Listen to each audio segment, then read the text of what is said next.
CM sir, Revanth sir ఇక కనికరం లేదా రైతన్నల మీద. ఆకాశం చూడు, రైతులకి అప్పుడప్పుడు ఆ వర్షాలు కురవటం బట్టి ఈ మాత్రం బతికినాయి. కొంచెం చచ్చిపోయిన వాళ్ళం కాస్త బతికి బయటపడ్డారు రైతులు. కొంచెం తడి. ఇప్పుడు వేసవికాలం సంగతి అటు నుంచి ఈ తడికయ్యే ఫస్ట్ తడి అన్న ఇవయ్యా బాబు. నీళ్ళు ఉన్నాయి ఇక నిజాం సాగర్లో. ఇప్పుడు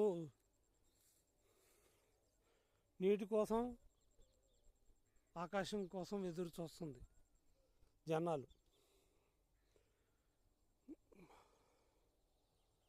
రైతులకి సరైన మార్గదర్శకులు లేక ఖర్చులు బాగా పెరిగిపోతున్నాయి.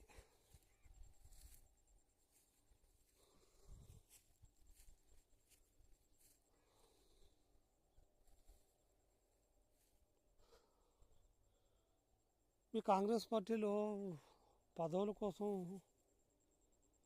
అరుచుకుంటారు కానీ కనీసం రైతులకి ఇంత ఇబ్బంది పడుతున్నారే. సాగునీటికి నీళ్లు కావాలని రోడ్డు మీదకి వస్తున్నారే. మీకు జాలనిపిదా రేవంత్ అన్న? ప్రతి ఒక్కడు డైలాగులు కొట్టేవాడే. పక్క రాష్ట్రం ఏపీ, ఆయన ఏజ్ అంతా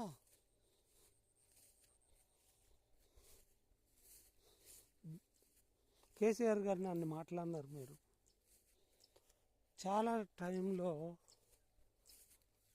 ఆయన నిర్ణయాలు కొన్ని కరెక్ట్ కాకపోయినా ఈ నీళ్లు అందించడంలో మాత్రం ముందుంటున్నారు వాళ్ళు. మరి ఇదేంది ఇవాళ మీర్జాపూర్ సొసైటీ దగ్గర పాపం మీరు చేసిన నిర్వాహం, ఈ యాపులు దిక్కుమాలిన యాపులు పెట్టడం వలన కొట్టుకునే పొజిషన్ ఉండే. అక్కడ సొసైటీ వాళ్ళు ఏం చేస్తారు, మీద పడితే ఏం చేస్తారు, సర్వర్లు పని చేయో పాడు చేయో. ఏమో మీరు ఇప్పుడైతే నీళ్ళు వదలండి సార్, ఫస్ట్ పెడితే నీళ్ళు వదలండి, రైతులు బతుకుతారు. మీరు పామాయిల్ పండించ